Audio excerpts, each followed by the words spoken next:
At Grassroots Leadership, we believe no one should profit from the imprisonment of human beings. We live in the most incarcerated society in the history of the world.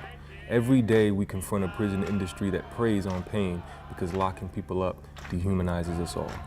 Grassroots Leadership works for a more just society where prison profiteering, mass incarceration, deportation, and criminalization are things of the past. ¿Por qué me involucré con Grassroots? ¿Por qué empecé a trabajar en contra de migración? Por lo mismo que soy una persona indocumentada que llegó a este país como miles de personas buscando diferentes soluciones de vida, por así decirlo, o escapar de diferentes traumas o problemas que mucha gente trae consigo mismo. Entonces, yo estuve encerrada, he perdido más de 1 año y medio de mi vida estando en diferentes centros de detenciones. About 2 years ago, I was experiencing a mental health crisis, and really what I needed is a hospital. I needed health care. Eventually, an Austin police officer found me, and in that moment was more interested in putting me in jail than listening to what I was saying, which is that I needed help, I needed health care. And so I ended up spending a night in jail in what were some of the most horrific conditions I've ever experienced. We don't really have a system set up to help people in that moment of crisis, and instead you end up being forced to interact with the law enforcement system when that's not the most therapeutic thing to happen in that moment. In fact, it's probably the most traumatic thing to happen in that moment. As I experienced having a very nice paying job and just what normal life is supposed to be. And then it was swept away from me. Management changed and, oh, you have a criminal background. But I've been working here for 3.5 years, almost 4, started as a receptionist right up under the CEO, and you still holding that against me. I served my time, it's over. Now let's move on. I'm ready to move on. Now let's move on, but people are not ready to move on. While politicians of all stripes have worked to criminalize us and deem us illegal, we are confronting a unique moment where those in power express blatant racism and demonize us and dehumanize us on a near daily basis. You wouldn't believe how bad these people are. These aren't people. These are animals.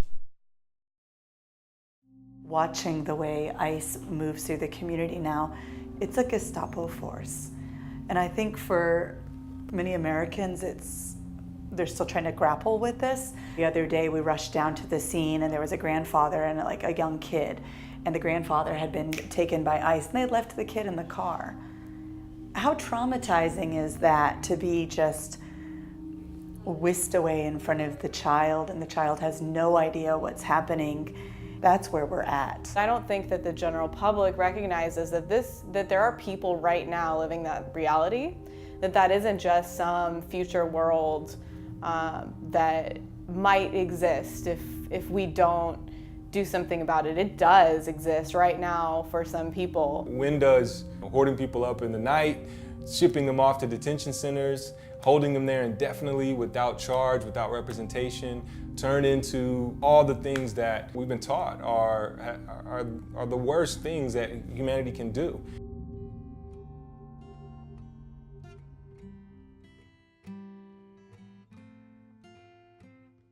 If we can unite those directly impacted by these systems, as well as all people of conscience, then we can ensure people can live safely and freely in our community.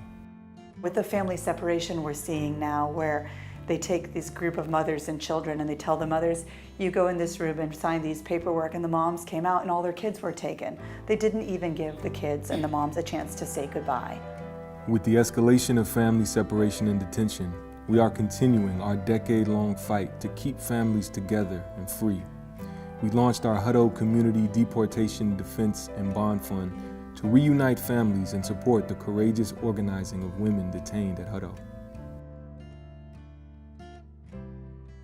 I am the statewide coordinator for Texas Advocates for Justice. And our mission is to build up formerly incarcerated individuals, their families. We do some political trainings with them, and our whole goal is basically to end mass incarceration in our city and dismantle racism, which we all know plays an important role. When folks are constantly having policy landing on them, it's tough to see any source of power.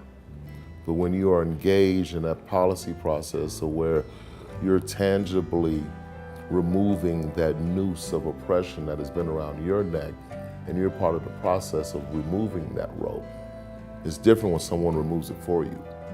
But when you're able to remove the own noose from around your own neck, that gives you a sense of empowerment. And we like to think that that's what Taj does.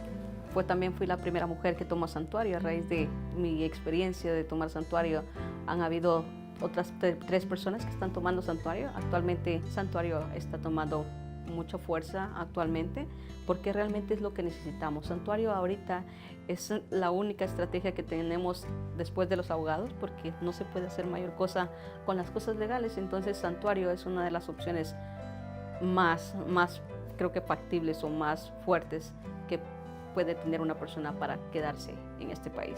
Grassroots Leadership is actually a gem, and it's very unique, and it makes a lot of sense for individuals who are under that same umbrella to put their energies and power together.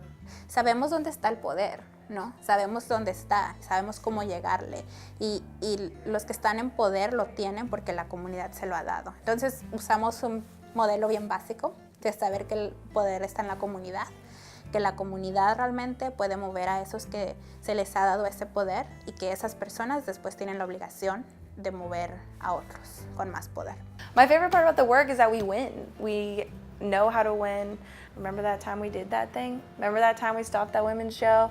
Remember that time we passed fair chance hiring in Austin, first city in the South, and then fought attacks against it back at the legislature successfully? The Austin City Council unanimously rejected a new police union contract, which would have maintained Austin as one of the kind of weakest in the country in terms of protecting police in instances of brutality and misconduct from any sort of administrative punishment, as well as just people understanding or knowing about what happened and what they did.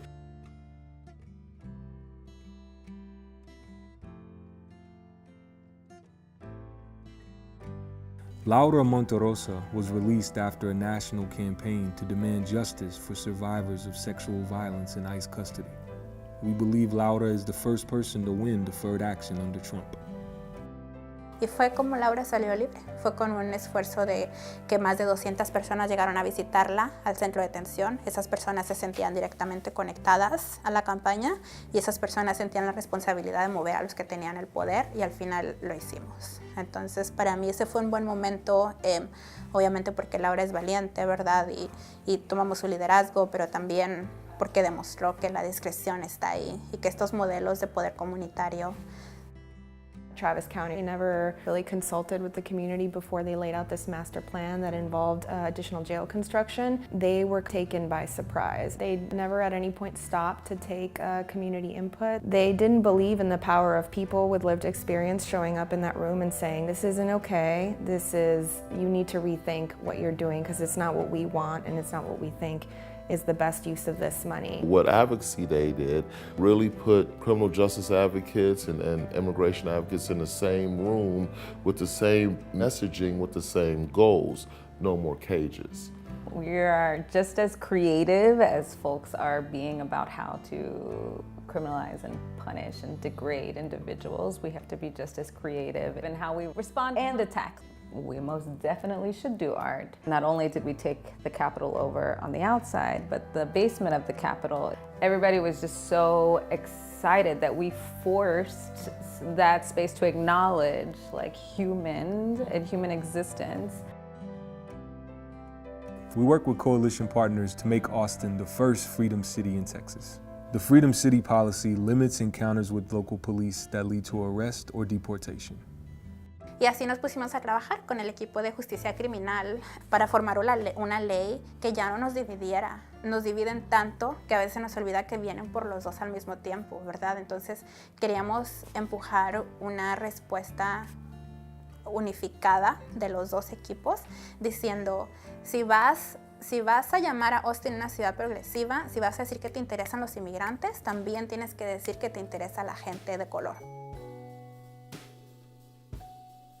We work in Texas because Texas is the front lines for both immigration and criminal justice issues. We are the most incarcerated state, and we are the most detained state. If we're able to ensure that people aren't locked up here in Texas, that will make a dent both in the U.S. as well as worldwide, where the U.S. continues to have the most incarcerated people. Creo que la importancia de Austin es bien fuerte porque sabemos que Texas es un estado donde muchas veces el gobierno federal es como que donde se ponen a jugar, es su laboratorio, ¿no? And if you don't block them here, they spread to the rest of the country. You know, we have a shrinking black population here. We've started to undo all of these things that make us afraid of each other and really see each other as human. What does it really mean to have a healthy community? We're talking about education, we're talking about housing, we're talking about things that are bigger than just the criminal justice system. We can't do it in Austin, then that makes me really scared to think about the future of our country. So we're gonna do it here, and then we're gonna do it across Texas, and we're gonna do it at the state level, and we're gonna keep moving. But we gotta start at home. Like soil, if you put a seed in soil, it'll grow. Our name is not a misnomer. The idea is that if we just hold the space and support, people will naturally find themselves re-identifying with their agency. So for me, agency is energy and power. Van a sobrevivir todo, caiga quien caiga, sea Trump, sea Sessions, lo van a sobrevivir todo. We're waiting on our next victory. Yeah, and that's we got a lot of victories to go to. We're getting there, yeah.